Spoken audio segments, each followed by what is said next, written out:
Salam sejahtera bagi kita semua. Perkenalkan, nama saya Aldio Nopong Sembiri. Assalamualaikum, saya Agus Sebastian Pohan, asal pemerintah Kota Tebing Tinggi. Nama saya Agustina Sindolon.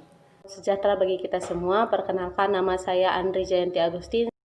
Salam sejahtera bagi kita semuanya, saya Agustina Eva Sinaga, peserta pelatihan dasar dari Pemerintahan Kota Medan, Angkatan 25, dari kelompok 2. Di sini, kami membawakan materi isu kontemporer tentang perkembangan lingkungan regional. Pandemi virus corona atau yang sekarang lebih dikenal dengan COVID-19 yang bermula dari kota Wuhan, Provinsi Hubei, Republik Rakyat Cina, yang kemudian menjadi tragedi ekonomi, bahkan kesehatan dalam skala besar di seluruh dunia. Sejak kasus COVID-19 meningkat di Indonesia, berbagai permasalahan sosial dan ekonomi muncul di tengah masyarakat. Tak dapat dipungkiri jika COVID-19 telah hampir melumpuhkan kondisi sosial maupun ekonomi masyarakat Indonesia, khususnya di beberapa daerah dengan tingkat penyebaran tinggi seperti Jabotabek. Pertanggal 12 September 2020, total jumlah pasien COVID-19 di Indonesia terus meningkat menjadi sebanyak 214.746 orang, dengan jumlah 152.458 jumlah pasien dinyatakan sembuh dan 8.650 pasien dinyatakan meninggal. Akibat kasus COVID-19 ini, pemerintah Indonesia mulai melakukan berbagai kebijakan seperti mengeluarkan himbauan social distancing, work from home bagi pegawai, memberlakukan pembatasan wilayah, membangun rumah sakit khusus untuk penanganan COVID-19, dan mengubah kegiatan belajar mengajar menjadi daring. Walaupun saat era new normal ini, banyak kebijakan yang telah dilonggarkan, namun tidak senantiasa berbanding lurus dengan penurunan kasus, melainkan adanya kenaikan kasus yang terus meningkat, yang terjadi di berbagai daerah Indonesia, terutama Jakarta. Kasus virus COVID-19 di Jakarta makin tidak terkendali dan mencetak penambahan kasus secara signifikan. Berdasarkan data dari Kementerian Kesehatan, terdapat 1.205 kasus COVID-19 di Jakarta pada Sabtu, 12 September 2020. Hal ini membuat akumulasi positif COVID-19 di DKI Jakarta menjadi 52.840 orang. Pada hari yang sama, juga terdapat 665 pasien sembuh dari COVID-19, sehingga total pasien yang sembuh menjadi 39.793 orang. Adapun kasus kematian baru yang disebabkan COVID-19 di Jakarta bertambah 18 orang menjadi 1.380 orang. Dengan data tersebut, maka kasus total aktif COVID-19 di DKI Jakarta menembus angka 11.661 orang. Karena lonjakan kasus tersebut yang termasuk signifikan, maka Gubernur DKI Jakarta Anies Baswedan mengatakan akan menerapkan kembali pembatasan sosial berskala besar atau PSBB yang dilaksanakan secara total pada tanggal 14 September 2020. Berbagai laporan dari lembaga studi yang menganalisis dampak COVID-19 menyatakan bahwa akan terjadi perlambatan ekonomi di tahun 2020 ini, tidak terkecuali Indonesia. United Nations Conference on Trade and Development atau UNTEN menyebutkan bahwa COVID-19 memukul negara-negara berkembang pada saat mereka sedang berjuang dengan beban utang yang tidak berkelanjutan selama bertahun-tahun. Pada akhir tahun 2018, stok utang negara-negara berkembang mencapai 191% atau hampir 2 kali lipatnya dari PDB gabungan mereka. Hal ini merupakan level tertinggi yang pernah tercatat.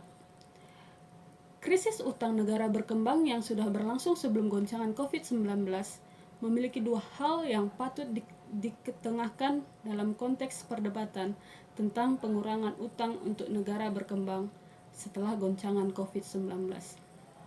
Yang pertama, krisis utang yang sedang berlangsung tidak terbatas pada negara-negara berkembang saja, tetapi juga berpengaruh pada semua kategori pendapatan. Kedua, pada umumnya tidak disebabkan oleh salah urus ekonomi di dalam negeri, tetapi salah urus ekonomi di tingkat global. Lebih khusus tentang dampak pada sektor ketenagakerjaan, Organisasi Ketenagakerjaan Internasional atau ILO menerbitkan ILO Monitor edisi kedua pada April 2020, di mana laporan ini menguraikan beberapa hal penting menyangkut dampak COVID-19 terhadap kondisi ketenagakerjaan seluruh dunia.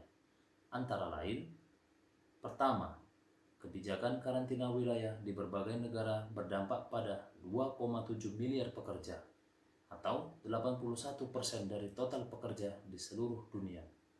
Kedua, kontraksi ekonomi secara langsung mempengaruhi penyempitan lapangan kerja.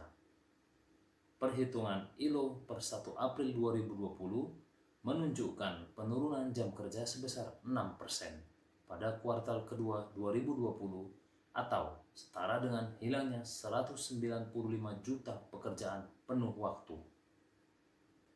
Ketiga, perhitungan total kehilangan pekerjaan pada tahun 2020 tergantung pada perkembangan pandemi ini, bagaimana pemerintah masing-masing negara mengantisipasinya, serta penemuan obat dan vaksin sehingga diketahui kepastian berakhirnya pandemi. ILO akan terus memantau dan diperkirakan bahwa jumlah orang yang menganggur sampai laporan ini dibuat meningkat sebesar 24,7 juta dari angka tahun 2019 188 juta. Keempat, ada beberapa sektor tertentu yang menjadi penyumbang mayoritas hilangnya pekerjaan dan penurunan jam kerja.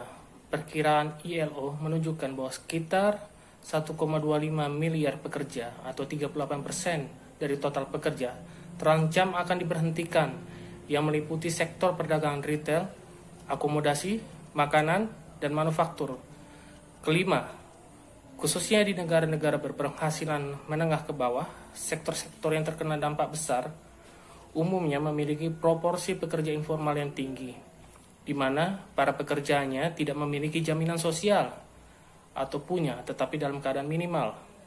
Para pekerja ini kini berada dalam kondisi paling rentan di antara kelompok pekerja lainnya. Keenam, pekerja di sektor kesehatan sangat rentan terhadap resiko kesehatan dan resiko ekonomi. Walaupun belum ada angka seluruh dunia yang pasti dan resmi, berbagai laporan menunjukkan bahwasanya besarnya korban pada para tenaga kesehatan, terutama yang berhubungan langsung dengan pandemi COVID-19. Ketujuh, respon kebijakan harus diarahkan pada bantuan negara untuk pekerja dan sektor usaha tertentu untuk melindungi mata pencarian, terutama di negara-negara berkembang dan di sektor-sektor tertentu dengan dampak yang signifikan. Dengan demikian, ketika pandemi berlalu, negara dapat memulihkan ekonomi lebih cepat. Menteri Keuangan Sri Mulyani pernah mengingatkan bahwa Indonesia akan mengalami kontraksi ekonomi di kuartal 3 tahun 2020, meski tidak sedalam kuartal yang kedua. Tapi ia menilai masih harus terus diwaspadai. Sejumlah ekonom meyakini bahwa pada kuartal 3 tahun 2020, Indonesia sudah pasti akan masuk ke dalam jurang resesi ekonomi. Ekonomi Universitas Indonesia atau UI Fitra Faisal menyatakan bahwa kuartal ketiga dengan ada PSBB atau tanpa PSBB, resesi sudah hampir pasti dan Indonesia akan mengikuti jejak-jejak negara-negara ASEAN yang sudah resmi mengumumkan masuk jurang resesi seperti Singapura, Filipina, Malaysia, hingga Thailand.